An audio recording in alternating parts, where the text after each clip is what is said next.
हिंदुस्तान में मुसलमान मुख्तलिफ मौकों पर मुख्तलिफ मसाइल से दो चार होते हुए आए हैं। करीब में एक मसला खड़ा कर दिया गया, औकाफ, उसकी इमलाक। आप जरा सोचिए, ये मसला नहीं था, मसला बना दिया गया। हमारे गैर मुस्लिम भाई इल्म न होने की वजह से गलत फहमियों का शिकार हो गए।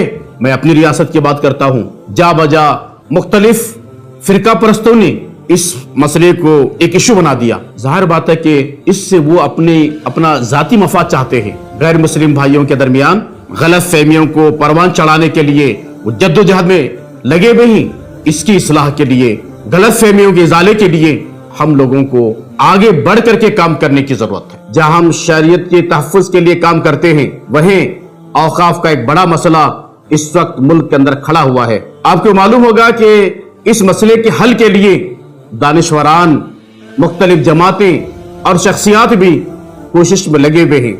All India Muslim personal law board इस सिलसिले में बड़ी कोशिशें वो कर रहा है।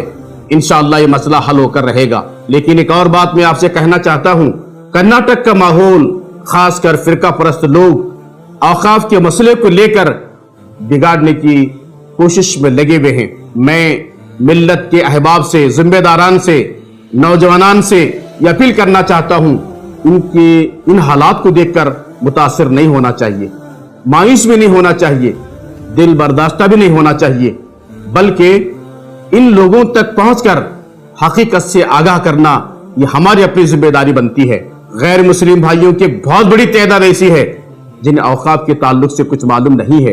वो जानते नहीं है कि औकाफ क्या है, वो किस तरह चलाया जाता है, वो कौन सी जमीन है, और उस सिलसिले में दस्तूर हिंद में और फिर औकाफ के अंदर किन किन बातों का तस्करा किया गया है। इससे हमारे गैर मुस्लिम भाई बिल्कुल वो जानते नहीं हैं, नावाकिफ हैं। ऐसे मौके पर जैसे इस वक्त रियासत के अंदर मुख्तलिफ इलाकों में फिरका परस्त लोग, मफाद परस्त लोग समाज को बिगाड़ कर रख देने के लिए जो लोग जद्दोजहद कर रहे हैं, ऐसे लोगों से मुतासिर हुए बगैर गैर मुस्लिम भाइयों से मुलाकातें करना, औकाफ की हकीकत बयान करना और फिर उन्हें औकाफ के तहफ़्फ़ुज़ के लिए जो कोशिशें हम कर रहे हैं, इससे आगाह करना भी हमारी अपनी जिम्मेदारी बनती है। मैं उम्मीद करता हूं ये दो पहलू, तहफ़्फ़ुज़ शरीयत और तहफ़्फ़ुज़ औकाफ, इस सिलसिले में all India Muslim personal law board की जानिब से जो कोशिशें हो रही हैं, इन कोशिशों के अंदर हम सब का शामिल होना, हम सब का ताउन करना, हम सब मिलजुल करके हकीकत को वाज़े करना और खुद मुसलमानों के दरमियान में इन बातों को आम करना बहुत ज़रूरी है। मजहबी आज़ादी को आइन के मुताबिक हिफाजत करने के लिए all India Muslim personal law board कायम किया गया था 52 साल पहले। आज यहाँ बेंगलुरु में all India Muslim personal law board की मीटिंग हुई, जिसमें यह तय पाया कि 23 और 24 नवंबर को बेंगलुरु में एक अज़ीमुश्शान मजलिस आमिला मीटिंग होगी दारुल उलूम सबील इरशाद में, और 24 को बहुत बड़ा एक अवामी जलसा शाम में खादरिया ग्राउंड में, खुदूस साहब ईदगाह ग्राउंड में तय किया गया है।